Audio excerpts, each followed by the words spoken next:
So, the definition of biology: biology is the study of life and living organisms. In this study, we learn about the structure, function, growth, origin, evolution, and distribution of living organisms. We also study the complex interactions between the living systems and how the different processes of living organisms work. There are several branches of biology. I think it's important to have an introduction about these fields because you may want to pursue various careers, and the knowledge of these fields help you decide which career you want to pursue.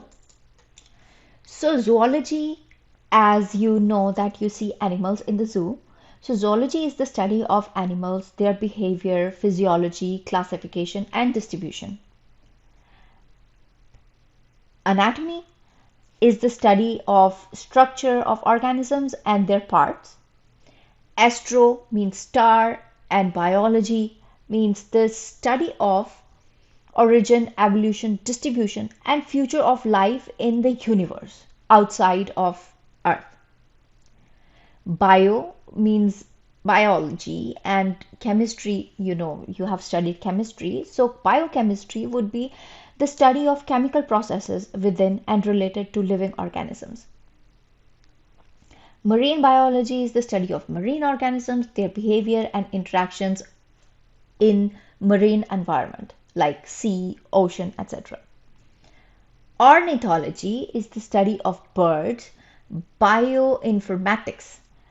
So, informatics, the word gives you a clue. It's the use of computer technology for the management of biological information.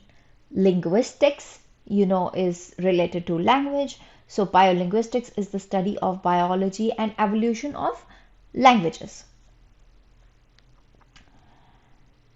Mycology is the study of fungi. Virology is the study of viruses. Biotechnology is the use of living systems and organisms to develop or make useful products.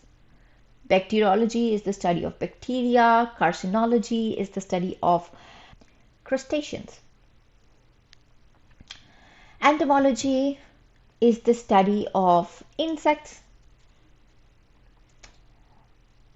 Chronology related to time. So chronology is the study of biological rhythms, biological clocks, and time dependent processes. For example, how your biological clock in your brain works, how you wake up, how you know that it's time to sleep, all those things. Conservation biology is the study of preservation and restoration of natural environments. Genetics, genetics, genes would be a study related to genes, genetic variations, heredity, etc.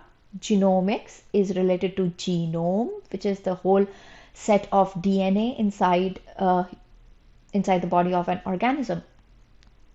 Pharmacology also gives you a clue. Pharmacy related to drugs, effect of drugs on the living organisms. Embryology, again, you have a clue that embryology would be a study related to embryos and their development.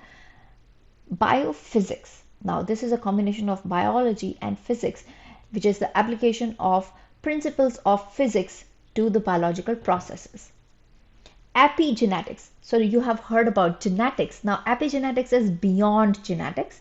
So, this is the study of heritable changes, the changes that occur inside one generation and they are inherited to the next generation without a change in the genome, without having any significant change in the DNA sequence. Those are the changes in an organism which you cannot basically see in the sequence of the DNA, but they are still inherited from the parents to offsprings. Neurobiology is the study of neuroscience or nervous system. Microbiology is the study of microorganisms. Micro means very, very small, like microscope is something that you use to see microorganisms. Microbiology is the study of small organisms. Botany is the study of plants. Cellular biology or cell biology is the study of cellular functions and structure. Biomechanics is the study of application of mechanical laws related to movement and structure, like how the body moves, how the muscles move, how the nervous system controls the movement of body. The application of that knowledge into the study of biology. Gerontology is related to old people or old organisms. So this is the study of aging process and the problems related to the age in elderly people. Pathology, pathogens are organisms which cause disease. So pathology would be the study of disease, their causes, their effect, etc. Immunology, related to immune system, is the study of how your immune system works in response to any disease. Paleontology is the study of fossils. Nanobiology is a new field, and it is the study of biological and chemical applications and the implication of nanotechnology, like very, very, very small particles, and how just being so small changes the properties of those particles. Ecology, you guys already have some knowledge of what ecology is. It is the study of organism in their environment. Phycology is the study of alga. Psychobiology is the study of biology based on psychology. Physiology is the study of systems, how our organ systems function. Quantum biology is the application of quantum mechanics and theoretical chemistry in biological systems. Sociobiology is basically understanding what is the effect of society and how the organisms behave in their social environment. Aerobiology is the study of airborne organic particles. Aero means related to air, right? Parasitology is the study of parasites. Ethology is the study of animal behavior.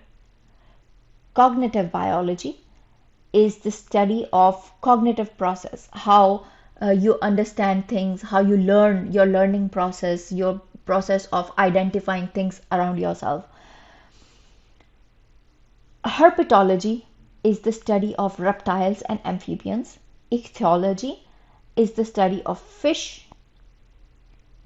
Malacology is the study of mollusks. Mollusks are basically organisms which live in shell. You have seen oysters, mussels, organisms which basically live inside a shell. You also get beautiful shell or pearls out of them. Mammalogy is the study of mammals. Mammals are all the organisms who have mammary glands, the milk producing glands. So think about animals around you who have milk producing glands, like cats, dogs, monkeys, human beings. All of them are included in this. Biogeography is the study of distribution of species and ecosystems in a geographic space and some at some particular time. Bioengineering is the study of application of biology and tools of engineering. For example, using prosthetic arm or using artificial limbs or artificial skin If there is a burn victim, you can also put like artificial skin on them and things like that, the engineering related technology when it's applied to biological systems. So now we will study what are the characteristic features of a living organism, or what are the properties of life. So there are some characteristic features to living organisms. First is they have certain order. Living organisms have order. For example, you'll see they have cell structure, then they have tissues, from tissues they have organs, from organs they make organ system. The collection of organ systems make an organism. The organism is a part of an ecosystem is a part of a biosphere. So there is some order to living organisms. Then the living organisms have some response to stimulus. They respond to how their environment changes. Living organisms can also reproduce and form their offsprings. You would not see a table producing a table, or a chair producing a chair. So only the living organisms have that capacity to produce offsprings. Living organisms can also adapt to their environment. If For example, here is an example of a chameleon. A chameleon can change its color just for the sake of camouflage, so it's not visible. If it's put on a leaf, it will become green so that you can see it, to protect itself from the predators. And even in human beings, you see that you have an ability to adapt. For example, people who live in very hot area, their skin color becomes dark. It's an adaptation so that you can produce melanin in your body, and it will protect your tissues from the damage of sunlight. So living organisms adapt to their environment. They grow. Of course, living things grow. A table won't grow over time, a chair won't grow over time, but a baby would grow, a pup would grow. Energy flow. You have a way of obtaining energy from outside. Now let's see. There is sun. Sun gives energy to plants. Plants do photosynthesis. They produce glucose. That glucose is stored in the plant. You eat plants, the glucose is consumed in your body, and you have the process by which you produce energy in your body, and that gives you the energy to live. So basically, you have a method of taking some sources from outside of your body, produce energy in your body to do life processes. Whereas a table doesn't function on its own, a chair doesn't function on its own. You can feed it and make it do things. Uh, but you can say that, okay, a robot works. Is it a living organism? No, it is not a living organism, because robots work on batteries. The batteries have to be charged from other things. But we have the capacity to produce our own energy. Homeostasis is the maintenance of a balance inside your body. For example, if suddenly your body starts feeling very hot, you start sweating. Sweating is a mechanism to cool off your body. So the methods that our body has developed to maintain some balance, for example, you eat so much sugar, your body produces hormones to balance the sugar in your body. There are hormones which maintain pH, acidity in your body, calcium level, and level of other electrolytes in your body. Whereas, so basically that helps you in repairing your body, maintaining body functions. Whereas if a table breaks, it cannot repair itself. If its arm is broken, it will just fall. It will not have the capacity to bring itself up unless you put it in the right spot. Evolution is another feature of living organisms. Evolution is over generations and generations, some genetic changes happen which help the organism adapt better to its environment. You would not see evolution in one generation. You would not even see things evolving around you. But it's the documentation of information over the years that shows you, that gives you the evidence that yes, the organisms have actually changed over time. So whatever we have learned in this lecture till now, In your exam, you would be asked about the definitions of what are the different branches of biology, and you might be even asked what are the properties of living systems or living organisms, and you might be asked to define what are those properties. Now we know that biological systems have some level of organization. Now let's see what those levels are. People generally like to talk about these levels going from smallest to biggest, but we will go from biggest to smallest because it gives you a perspective of what you see around yourself and from where it's actually beginning.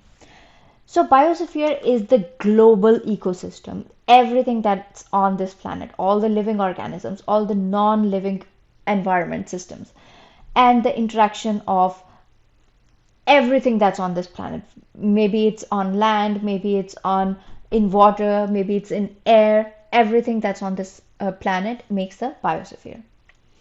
Ecosystem are the communities living in a particular environment in a particular area, and all the physical factors which are in that particular area. So very important, ecosystem is living systems plus the non-living environment and their interactions. For example, a tropical forest, for example, a desert, for example, a pond, even a small aquarium that you have built.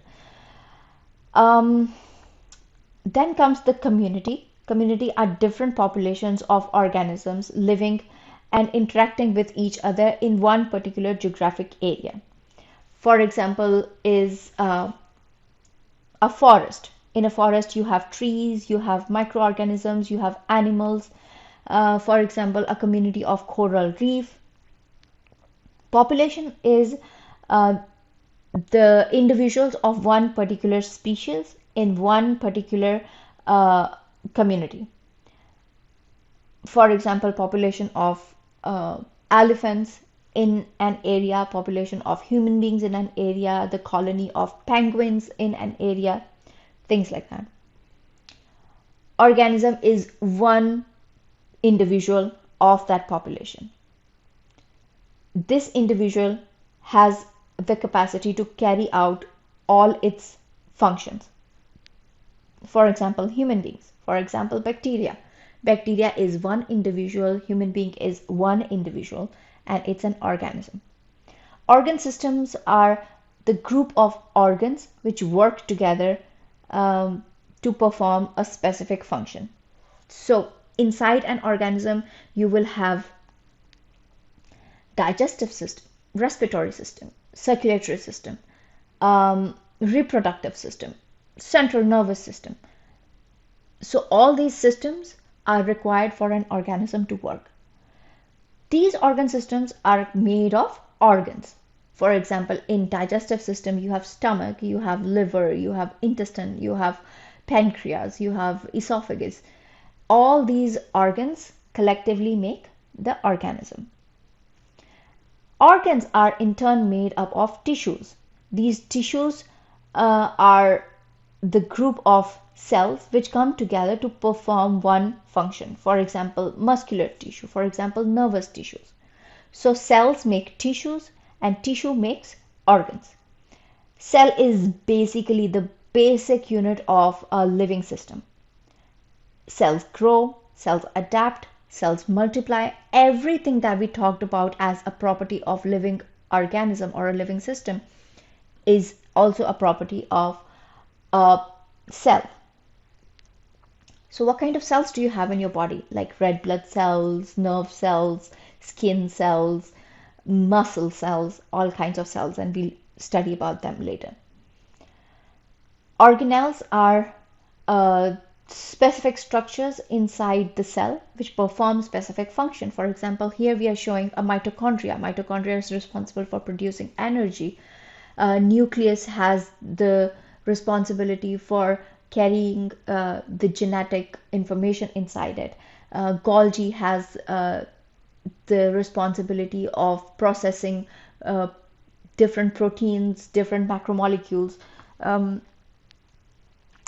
Vesicles have the responsibility of carrying these macromolecules or proteins from one part of the cell to the other part of the cell, or even outside, secrete them outside of the cell. The basic structure of these organelles are molecules. We'll see how group of molecules like phospholipids or carbohydrates or DNA, RNA, they come together to form a particular organelle. And what in turn these molecules are made up of? Molecules are made up of atoms. So in the subsequent classes, we will learn how the atoms of different elements come together, make a molecule. Molecule have specialized functions. So all this we'll be learning in subsequent classes. Now we'll study a little bit, a brief introduction about the diversity of life. There are estimated 3 million to 100 million organisms on this planet. But this is just an estimate number. There might be even more than that. So far, 1.7 million have been named. And you can think there are so many other species which haven't been named yet, not even discovered. Each year, 13,000 or more organisms or species are added to this list.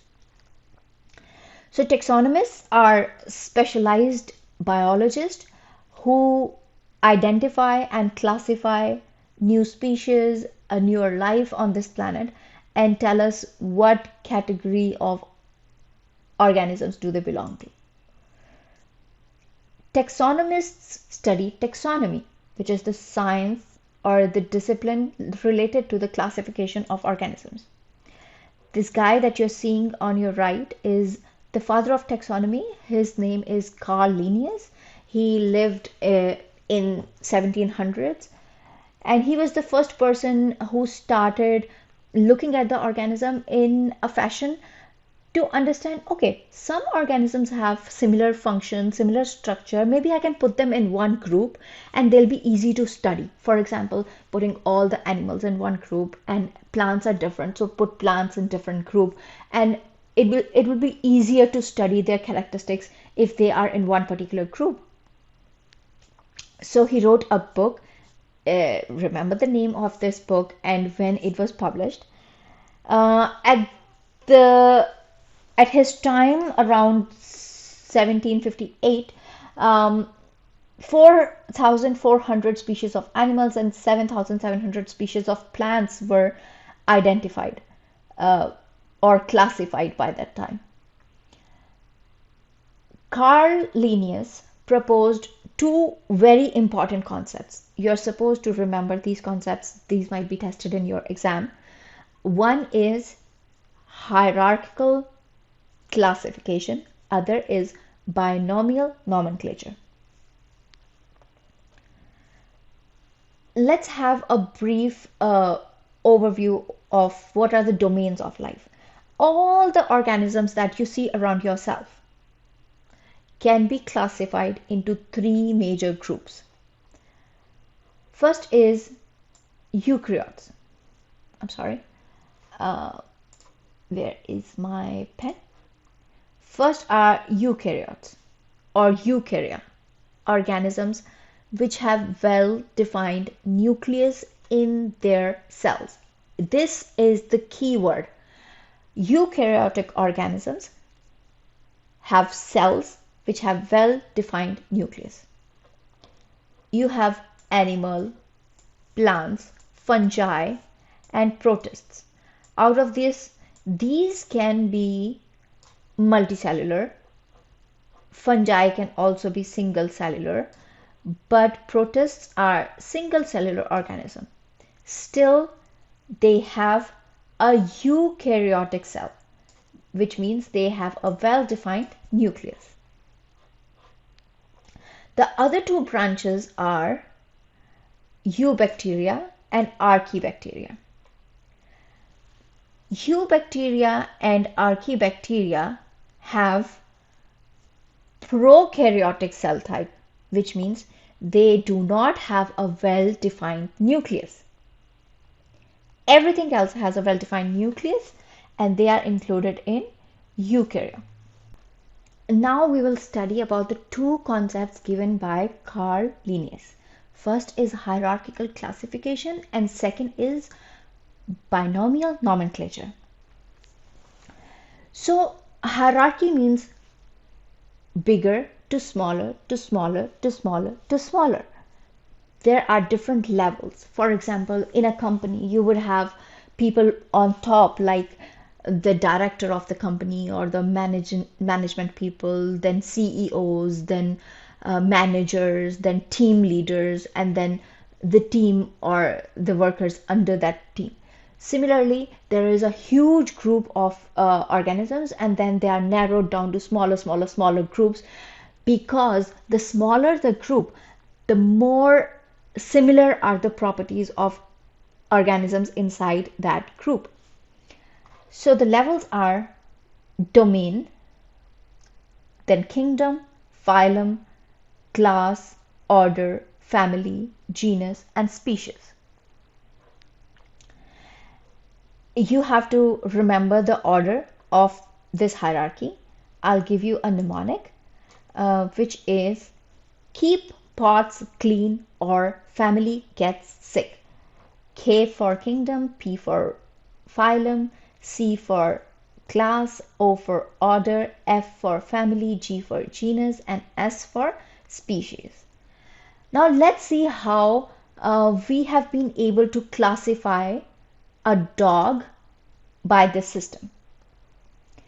So a domain would be eukarya, as we just talked about. Everything on this planet that has a eukaryotic cell.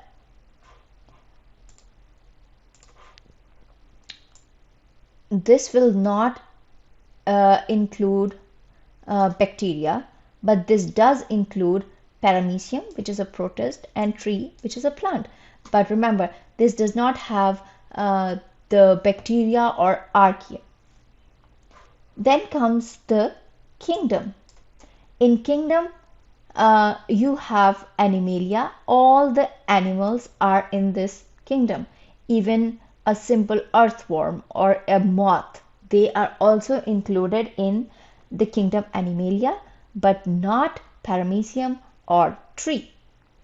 In phylum, you have all these organisms that have a vertebral column, the chordata. So even a fish or a snake have a vertebral column and are included in this phylum, but not a moth or an earthworm, because they do not have a vertebral column. Then you have a class. The class is Animalia. All these organisms have mammary glands, which is why they are considered mammals. Even a whale and a bat, but they do not include fish or snake because they do not have milk producing glands. Even a mouse and a human being will be included in the same group as dog or wolf because they all have milk producing glands. Then comes order. This order has carnivores. All the carnivorous animals are in this order. So here you can see even a seal or a lion are grouped with dog or wolf. Then you have canidae. The canines are in this group. Even fox and coyote are in the same group. Canis includes wolf and dog and coyote in the same group. Now you see that this is genus and this is species. The genus and species collectively form the scientific name of this organism. So the genus is Canis and species is Lupus. So both dog and wolf are Canis lupus. But further classification of dog would add a subspecies name to it, which will make it Canis lupus familiaris. but with wolf it only ends at canis lupus. So as you go on making sub groups of the bigger groups, you have one specific category in which one particular organism will be there. Now we'll talk about another concept, another brilliant concept that was given by Carl Linnaeus, which is binomial nomenclature. So binomial nomenclature, as I mentioned, was introduced by Carl Linnaeus. It was introduced to avoid confusion because in different colloquial languages, similar names were used for different organisms. And it would lead to confusion if you're talking about one particular organism between two different scientists from different countries. In their local languages, they would be calling them with the different names. So to make it more uniform for the scientific community, it's better to give one universal name to one organism. So there are some rules related to binomial nomenclature. First is these names are usually derived from Latin language. They have two parts. As we have learned in the previous slide, there is one genus and there is one species name. Like for example, for dog, it was Canis lupus. So Canis was the genus and lupus was the species. A genus is usually written in capital letter and species name is written in lowercase. If you're printing, the scientific name is italics. And if you're writing with hands, always underline a scientific name. So sometimes the scientific name may also have the name of the discoverer with it. For example, here are some examples from different kingdoms, and you can see in Animalia we have the example of lion, and its genus is Panthera and species is Leo. One of the example from plant family is Arabidopsis thaliana, which is a thalecress, and baker's yeast is called Saccharomyces cerevisiae, and amoeba is called Amoeba proteus. So you see that all different organisms have a scientific name in two parts. First is genus name, then is species name. And if they are printed, they are supposed to be italic, and if they are written by hand, they are supposed to be italics.